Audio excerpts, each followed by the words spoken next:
Vous envoyez un SMS et attendez. Minutes passées, heures, jours, ils l'ont vu, mais il n'y a pas de réponse. Le silence est plus fort que les mots. Plus vous essayez de vous connecter, plus il semble distant. C'est injuste. Vous avez été présent, cohérent et investi. Mais d'une manière ou d'une autre, cette présence est considérée comme acquise. Plus vous tenez dur, plus il est facile pour eux de vous retirer. Les gens apprécient rarement ce qui est toujours disponible. Pensez au moment où vous avez raté profondément quelqu'un. Était-ce parce qu'ils se sont constamment enregistrés, ont toujours répondu instantanément? Ou était-ce parce que leur absence a laissé un espace que vous ne pouviez pas ignorer? Lorsque quelque chose est constant, il s'estompe en arrière-plan. Quand il disparaît, il devient perceptible. C'est ainsi que les gens commencent à vous manquer, pas lorsque vous poussez l'attention, mais lorsque vous vous éloignez et créez de l'espace. Il ne s'agit pas de manipulation ou de prétention d'être quelqu'un que vous n'êtes pas. Il s'agit de reconnaître quand vous en donnez trop et vous permettez de reculer. Pas comme un test, non pas comme un jeu, mais comme un moyen de retrouver l'équilibre. Le changement se produit lorsque vous cessez d'essayer d'être choisi et de commencer à vous choisir. Lorsque vous cessez de prouver votre valeur, les gens commencent à le reconnaître par eux-mêmes. Il est facile de penser que si vous donnez un peu plus de temps, plus d'efforts, plus d'amour, alors peut-être qu'ils vous apprécieront. Mais la vérité est que le surinvestissement conduit souvent à être sous-évalué. Les gens ressentent l'absence. Ils remarquent que quelque chose qui était toujours là ne l'est pas soudainement. Mais cela ne fonctionne que si vous lâchez vraiment. Si vous reculez juste pour voir s'ils le remarquent, vous vous accrochez toujours. Le véritable changement se produit lorsque vous changez de concentration. Lorsque vous devenez occupé avec votre propre vie, lorsque votre bonheur n'est plus lié à leurs réponses, lorsque vous arrêtez d'attendre. C'est là qu'ils commencent à se demander. C'est là qu'ils commencent à ressentir votre absence. Non pas parce que vous les avez forcés, mais parce que vous les avez enfin laissés. Vous savez que vous devriez prendre du recul, mais quelque chose continue de vous tirer. Votre esprit vous dit de passer à autre chose, mais votre cœur refuse de lâcher prise. Lâcher prise est contre nature, car la connexion humaine est profondément ancrée en nous. À partir du moment où nous sommes nés, l'attachement est la façon dont nous survivons. La proximité apporte un sentiment de sécurité, tandis que la distance déclenche l'inconfort. Quand quelqu'un s'éloigne, ce n'est pas seulement leur absence qui fait mal, c'est la peur de perdre quelque chose de familier. Le cerveau traite la perte émotionnelle comme une douleur physique. Les mêmes voies neuronales qui s'activent lorsque vous touchez quelque chose de chaud s'allument également lorsque vous ressentez le rejet. C'est pourquoi le détachement ressemble à un retrait. Lorsque vous investissez profondément dans quelqu'un, il fait partie de vos pensées, routines et émotions. Le recul peut avoir l'impression de perdre une partie de vous-même, mais le maintien ne les rapprochera pas. Cela ne fait que la distance plus douloureuse. Pensez à une époque où quelqu'un est devenu distant. Votre premier instinct a probablement été d'essayer plus fort, de tendre la main, de prouver votre valeur. Mais cela les a-t-il ramenés ou les a-t-il poussés plus loin? Lorsque vous poursuivez, la dynamique change. Au lieu de ressentir votre présence comme un choix, ils en font la pression. Et la pression mène rarement à l'appréciation. Plus vous poussez, moins vous devez vous manquer d'espace. Le détachement émotionnel ne consiste pas seulement à prendre du recul. Il s'agit de briser les modèles. Ils résistent à l'envie de vérifier leurs médias sociaux, à envoyer un autre message, à rejouer les anciennes conversations. Il est assis avec une gêne au lieu d'essayer d'y échapper. Lâcher prise ne signifie pas abandonner. Cela signifie accepter la réalité au lieu de le combattre.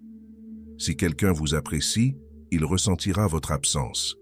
S'ils ne le font pas, aucun effort ne leur fera voir votre valeur. Quoi qu'il en soit, le détachement vous libère du cycle épuisant de l'attente de la validation. Et quand vous arrêtez de vous tenir, vous arrêtez vous. Vous créez un espace pour que quelque chose de puissant se produise. L'objectif passe de la nécessité de leur présence pour récupérer le vôtre. Ce ne sera pas facile. Mais ni l'un ni l'autre ne reste dans un endroit où vous n'êtes pas apprécié. Et quand vous vous éloignerez enfin, vous vous rendrez compte quelque chose.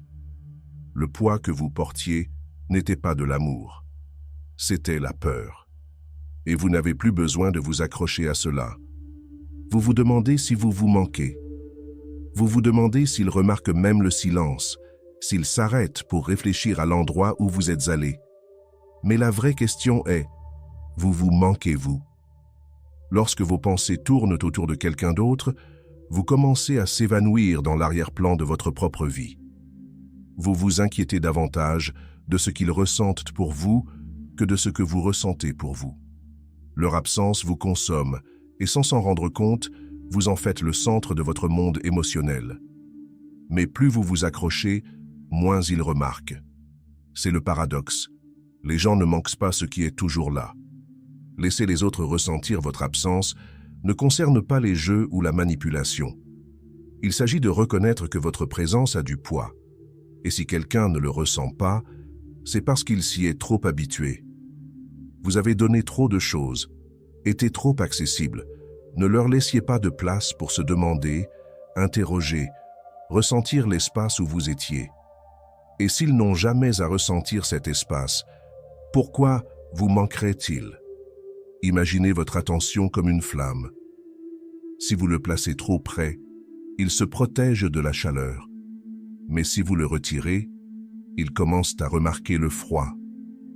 Cette distance crée un contraste, et le contraste est ce qui fait sentir l'absence. Lorsque vous êtes toujours disponible, il n'y a pas de contraste, juste le confort de savoir que vous serez toujours là.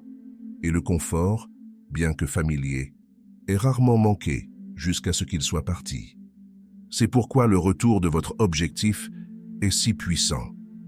Il ne s'agit pas de les faire subir votre absence. Il s'agit de récupérer l'énergie que vous avez versée à quelqu'un qui n'a pas réciproque. Vous leur avez donné le meilleur de votre esprit, votre temps, vos émotions. Et pourquoi? Pour qu'ils deviennent indifférents à quelque chose qu'ils ont trouvé une fois précieux? Lorsque vous cessez enfin de donner, lorsque vous retirez votre attention, ils ressentent le changement. Et ce changement est où commence le désir.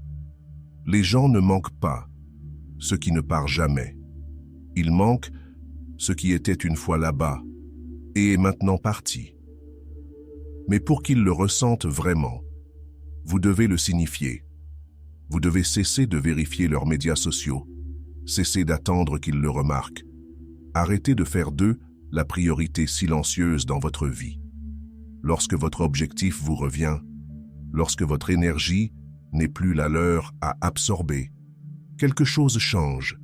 Ils ressentent l'absence et ils commencent à se demander.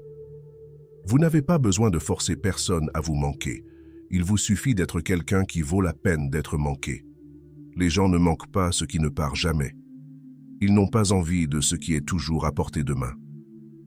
Si vous êtes toujours disponible, répondant toujours présent, il n'y a aucune raison pour quiconque ressente votre absence. Mais lorsque vous reculez, lorsque votre présence passe d'une constante à une mémoire, c'est quand quelque chose change.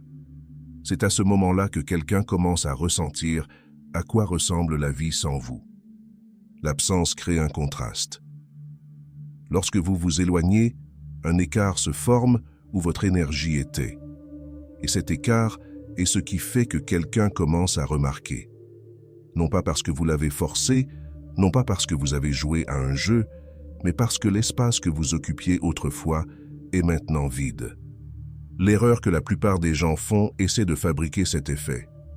Ils retardent des textes exprès, prétendent être occupés ou agissent indifférents dans l'espoir de les faire pour les poursuivre. Mais une véritable absence ne se fait sentir que lorsqu'elle est authentique. Lorsque vous redirigez vraiment votre attention ailleurs, pas comme une tactique, mais comme un changement naturel de concentration. Les autres ressentent le changement. Il n'y a pas de perte plus importante que de réaliser quelqu'un qui était une fois qu'il n'y a tout simplement plus. Pensez à la musique de fond dans un café. Pendant qu'il joue, vous le remarquez à peine. Mais au moment où il s'arrête, le silence se sent fort. C'est ainsi que l'absence fonctionne.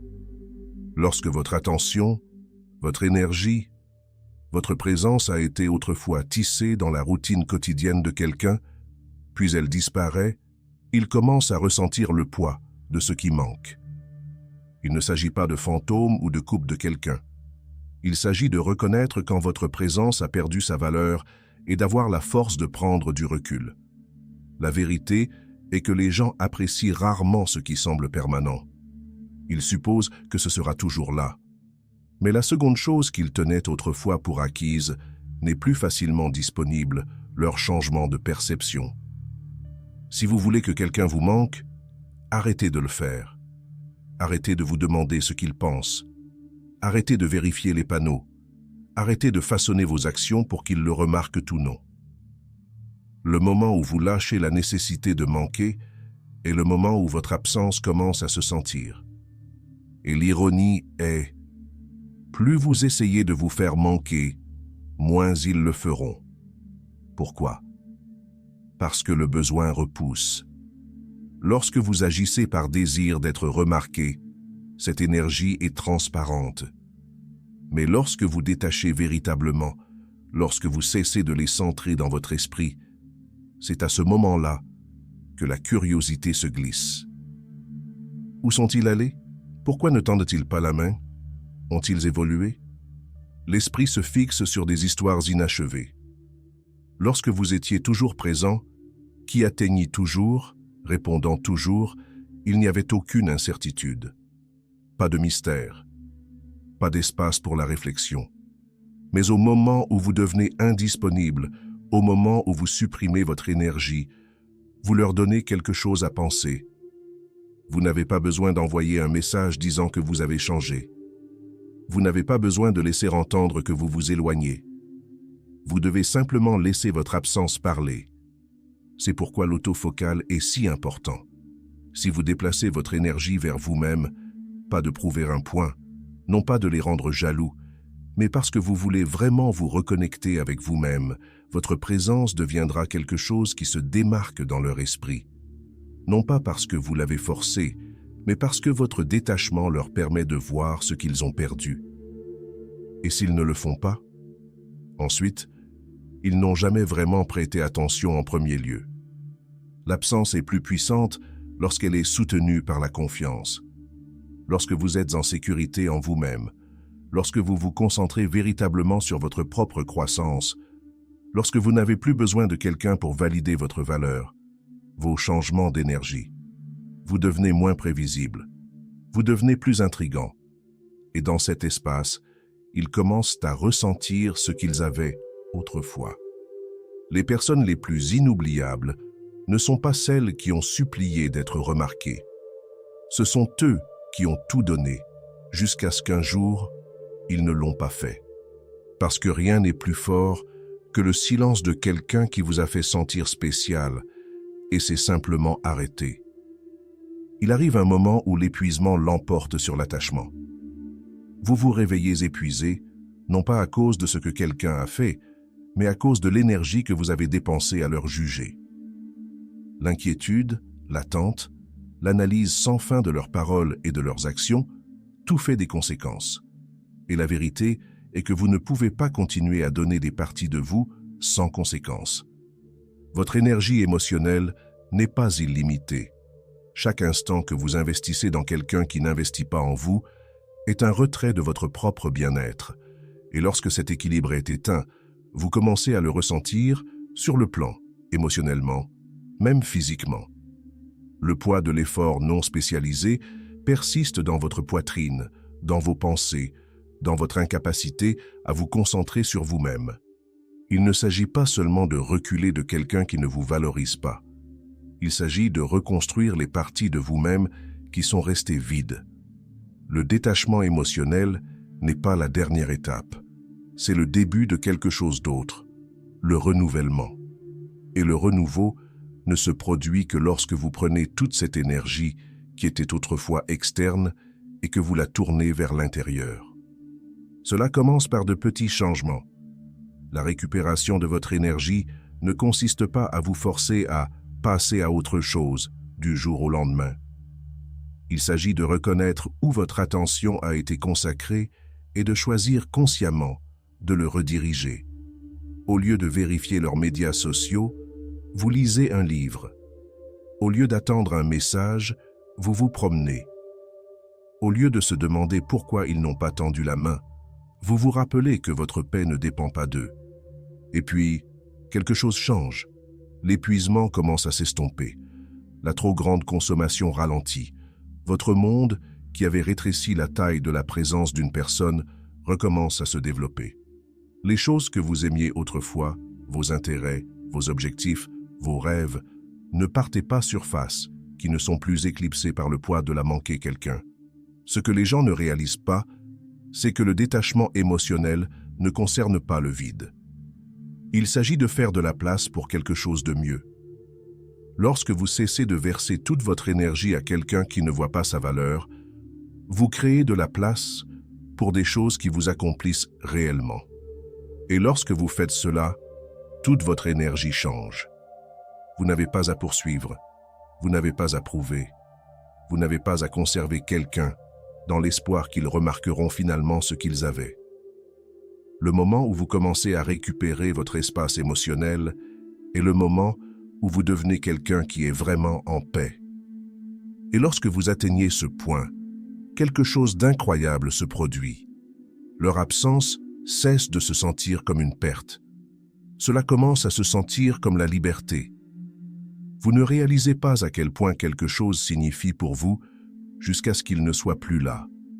C'est une simple vérité, mais elle façonne les relations humaines d'une manière que la plupart des gens ne remarquent jamais. L'absence de quelque chose autrefois familier crée un vide qui exige l'attention, non pas parce qu'elle est forcée, mais parce que l'esprit ne peut s'empêcher de remarquer quand quelque chose manque. C'est pourquoi certains souvenirs, certaines personnes, certains moments persistent. Ceux qui s'échappent tranquillement, sans fermeture, sans avertissement, sont ceux qui restent dans nos esprits le plus longtemps. Ils créent un espace ouvert où vivait autrefois la certitude, et le cerveau, éloigné pour les modèles et la prévisibilité, les tendances pour remplir cet espace. Mais voici ce que la plupart des gens se trompent. Vous ne faites pas que quelqu'un vous manque en vous éloignant temporairement et en attendant qu'il réagisse. Vous ne les faites pas vous remarquer en retenant l'affection comme une tactique. Cela ne fait que le ressentiment, pas le désir. Une véritable absence se fait sentir lorsqu'elle est enracinée dans un véritable changement. Lorsque vous ne dépendez plus émotionnellement de quelqu'un, lorsque vous arrêtez de chercher la validation de son attention, votre énergie change. Et l'énergie est impossible à simuler. Pensez-y de cette façon. Les gens sentent la présence émotionnelle même quand aucun mot n'est prononcé. Ils savent quand quelqu'un est toujours attaché avec eux, tout comme ils savent quand quelqu'un a vraiment lâché. Lorsque vous détachez avec l'authenticité, cela crée un effet d'entraînement. Ils commencent à se demander pourquoi. Non pas parce que vous leur avez dit, mais parce que la connexion qu'ils ressentaient autrefois n'est plus là pour les rassurer. Il y a une nette différence entre quelqu'un qui recule pour tester la réaction d'une autre personne et quelqu'un qui recule parce qu'il a véritablement choisi lui-même. Le premier se sent temporaire, comme un acte. Ce dernier se sent réel, comme une porte qui a tranquillement fermé. Et rien ne fait que quelqu'un reflète plus qu'une porte qui ne se remet pas en arrière. L'absence, lorsqu'elle est faite avec intention, a du poids. Il ne s'agit pas de faire vous poursuivre quelqu'un. Il s'agit de lui faire réaliser à quoi ressemble la vie sans vous. Mais pour qu'il sente vraiment cela, vous devez le signifier. Vous devez atteindre un point où votre monde est suffisamment plein sans eux, où leur présence n'est plus quelque chose dont vous avez besoin, mais quelque chose qu'ils doivent gagner. C'est la différence entre manquer quelqu'un parce qu'il a manipulé l'espace et manquer quelqu'un parce que sa présence était vraiment précieuse. Et une fois que vous comprenez cela, vous n'aurez plus jamais à vous demander s'il remarque que vous êtes parti. Il y a une fine ligne entre la distance qui invite la réflexion et la distance qui ferme complètement la porte. La façon dont vous vous éloignez détermine si quelqu'un ressent votre absence ou continue simplement. Le détachement est une question d'équilibre, de maintien de l'espace pour vous-même sans devenir inaccessible. Certaines personnes, après avoir senti sous-évaluées, choisissent de se détacher en devenant émotionnellement froides. Ils cessent de s'engager, de cesser de prendre soin et de fermer les gens comme une forme d'autoprotection. Mais vous fermer n'est pas la même chose que de récupérer votre pouvoir. Le vrai détachement ne consiste pas à désactiver vos émotions.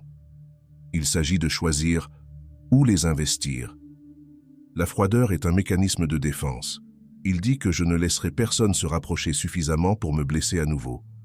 Mais ce faisant, il bloque également la possibilité d'une connexion significative. Le détachement sain, en revanche, vous permet de vous soucier sans attachement à un résultat. C'est la confiance tranquille de savoir que si quelqu'un vous apprécie, il le montrera. Et s'ils ne le font pas, vous ne gaspillerez pas d'énergie à poursuivre ce qui ne vous est pas destiné. Les gens ressentent la différence entre quelqu'un qui est éloigné de la colère et quelqu'un qui est éloigné du respect de soi. Le premier crée une tension. La seconde crée de l'intrigue. Lorsque vous vous retirez avec ressentiment, d'autres ressentent la résistance émotionnelle et réagissent en conséquence, souvent avec leur propre défensive. Mais lorsque vous vous retirez avec un sentiment de certitude calme, il laisse un espace ouvert, celui qui permet aux autres de remarquer votre absence sans avoir l'impression d'être punis. Le détachement émotionnel ne consiste pas à prouver un point. Il s'agit de rediriger votre énergie là où il appartient, de vous-même.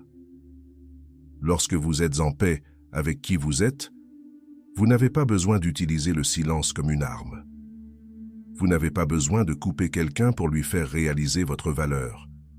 Vous existez simplement différemment, et cela seul change la façon dont les gens éprouvent votre présence. Les gens ne manquent pas ce qui semble amer ou hostile. Ils manquent ce qui était autrefois chaud, mais n'est plus à portée de main.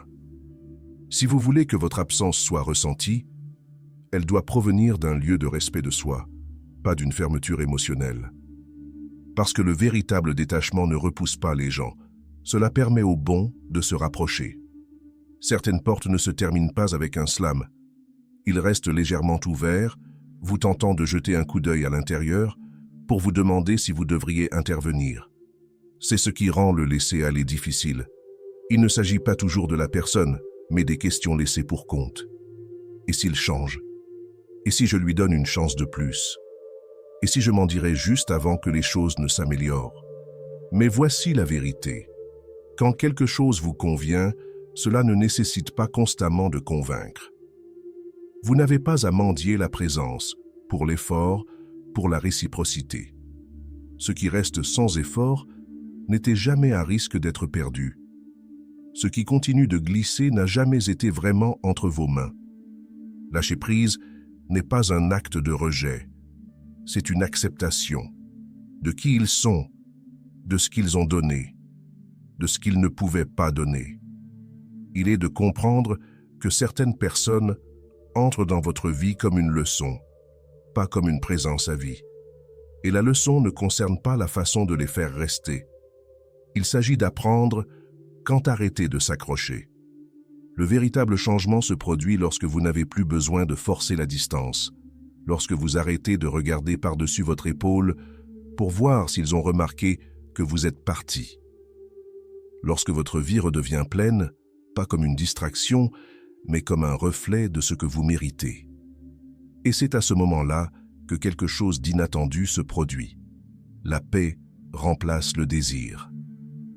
L'énergie qui se sentait autrefois chaotique s'installe. Vous arrêtez de vous demander s'ils tenteront la main, s'ils regrettent de vous avoir perdu. Leur absence devient neutre. Et lorsque cela se produit, lorsque votre absence ne porte aucun ressentiment et aucune attente, c'est à ce moment-là qu'ils le ressentent vraiment. Non pas parce que vous avez essayé de les faire, mais parce qu'ils regardent en arrière et réalisent « vous ne les regardez plus ». Certaines connexions sont censées s'estomper. Certaines personnes sont censées se souvenir de vous, pas vous garder. Et ça va. Parce que votre énergie n'est plus destinée à quelqu'un qui ne savait que le prendre. Maintenant, c'est à votre tour. Déposez un commentaire ci-dessous. Quelle est la partie la plus difficile de lâcher prise pour vous? Et si cela a résonné, abonnez-vous à plus de contenu qui vous tient concentré sur la seule personne qui mérite vraiment votre attention, vous. Et si vous êtes prêt à vous orienter vers vous-même et à adopter la liberté émotionnelle, abonnez-vous à la chaîne et activez les notifications. Il y a plus de contenu pour vous aider à rester à la terre, à vous assurer et à contrôler votre énergie. N'attendez pas simplement à manquer. Il ne fait pas besoin que quelqu'un qui n'a pas besoin de l'être.